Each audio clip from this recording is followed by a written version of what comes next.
వేదిక మీద ఉన్న పెద్దలందరికీ నా నమస్సమాన్యులు. అలాగే గుడివాడ చూడండి, పెద్ద ఆయన చెప్పినట్టు నేల ఈనిందా అన్నట్టు వచ్చారు. చూడండి, ఒక్కసారి ఈ దృశ్యం చూస్తే ఎక్కడ రైళ్లు పరిగెడతాయి? నాని ఒండె వణుకుతుంది. ఆల్రెడీ మన సత్తా ఏంటో కూడా చూపించాం. పొద్దున మన నందమూరి తారక రామారావు గారికి దండ వేయడానికి మనం బయలుదేరుతుంటే ఎంత గొడవ చేశాడో మీరు అందరూ చూశారు. చేపించడానికి ట్రై చేశాడు. 30 మంది అక్కడ ఉంది. 30 మంది జెండాలు పట్టుకుని ఉంటే ఇక్కడ వేలాది మంది మనం అందరినీ ఆపుతారా పోలీసులు? ఎంత ట్రై చేశారు. 5,000 వస్తే గొప్ప చూసుకోమని వచ్చాయి. కళ్ళు తిరిగి నేల మీదకి మోకాళ్ళు అంటుటే జాగ్రత్తని నేను ఈ సందర్భంగా చెప్తున్నా. ఇక సహనం చచ్చిపోతుంది. మీరు మాట్లాడే ప్రతి పిచ్చి మాటలకి తెలుగు తమ్ముళ్ళు ఆపటం ఎవరి వల్ల సాధ్యం కాదు.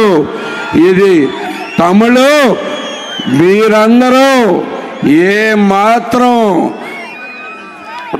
మాత్రం ఇలాగే తగ్గకుండా మనం ధైర్యం చూపిద్దాం. ఈ నానిని ఇంటికి పంపిద్దాం. వాడికి ఎంత ధైర్యం, మనకు రోడ్లు అవసరం లేదంటాడా? పొలాలు మునిగిపోతే రైతులను పరామర్శించాల్సింది పోయి వాళ్ళకి పొలాలేం ఒక ఎకరం కూడా మునగలేదని చెప్తాడా? వీడు ఎప్పుడైనా ఏ ఊరైనా వచ్చాడా? మీ ఊరు మీకు ఎంతమంది ఉన్నారు? ఏ ఊరు రాలేదు. ఏ రోడ్డు తెలియదు.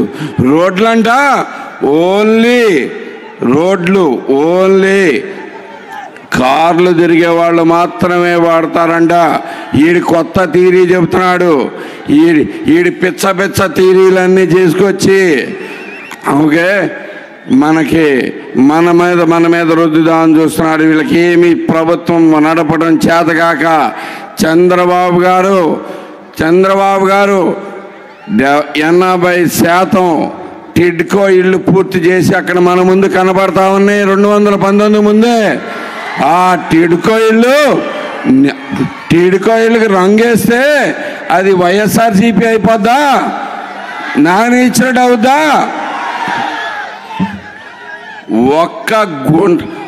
ఒక్క రోడ్డు పూడ్చావా? ఒక్క కాలువ పూడ్చావా? ఒక్క జాబు తెచ్చావా అని అడుగుతున్నాను ఈ సందర్భంగా. నేను ఒక మనిషి కింద 2,000 ఉద్యోగాలు ఇచ్చాను. అదే చంద్రబాబు గారు తోడుంటే ఈ పాటికే 10,000 ఉద్యోగాలు మనకు వచ్చాయి గుడివాడకి. అవునా కాదా? ఆయన సారథ్యంలో మనం మళ్ళీ గుడివాడ అంటే ఏంటో చూపిద్దాం.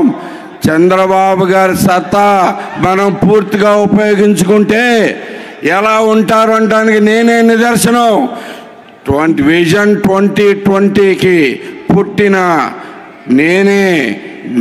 నా ఎదుగుదలకి ప్రతి కారణం చంద్రబాబు గారు ఆ రోజు కన్న కళ. ఆ కళే మీ ముందుకి నా రూపంలో వచ్చి నుంచుంది. మీరందరూ మనకి ఇప్పుడు ఆయన 2047 కళ మీద వెళ్తున్నారు. P4 అని ఇందాకే లాంచ్ చేశారు. మనకి పేదరికం నుంచి బయటికి రావాలంటే ఎవరు రావాలి? చంద్రబాబు గారు ఒక్కడే. ఆయన ఒక్కడే మన రక్షించగలడు.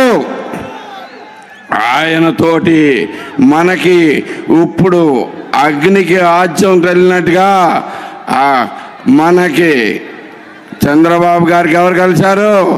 పవన్ కళ్యాణ్ గారు కలిశారు. ఇంకా మన ఆపటం ఎవరి వల్ల అవుతా? గుడివాడలో అసలు సాధ్యం అవుతా? గుడివాడలో మనం తొక్కుకుంటా వెళ్ళిపోతాం. రెడీ అవ్వండి. మనం సాఫ్ట్గా ఉంటాం ఉన్నంత మాత్రాన చేతగాని వ్యక్తులం కాదు అని చెప్పేసి చూపించాం. ఈరోజు మళ్ళీ ఇంకొకసారి ఇలాంటి ప్రయోగం చేస్తే నీకు ఇక ఫైనల్గా యాత్ర బిగిన్ అయిపోద్ది. నాని రెడీగా ఉండు, ఆల్రెడీ సర్దేసుకున్నావు. 5,000 కనుక ఇక్కడ నిండితే 5,000 మంది జనాలు వస్తే ఇక్కడ నేను తట్టాబుట్టా సర్దుకుని వెళ్ళిపోతానంటున్నాడు. మనం అందరం బయలుదేరి ఇప్పుడు తట్టాబుట్టా సర్ది పంపిద్దాం, పదండి, రెడీ. ఏదైనా కానీ ఈ సందర్భంగా ఎన్టీ రామారావు గారికి, మన అన్న గంటి రామారావు గారికి ఘనంగా నివాళులు అర్పించిన మీ అందరికీ చేతులెత్తి నమస్కారం చేస్తూ మరొక్కసారి మనం విజయ పదంలో నడవటానికి అందరూ ఒక్కసారి గొంతెక్కి జై చంద్రబాబు, జై తెలుగుదేశం, జై పవన్ కళ్యాణ్, జై జనసేన, జై లోకేష్, జోహార్ అన్న ఎన్టీఆర్.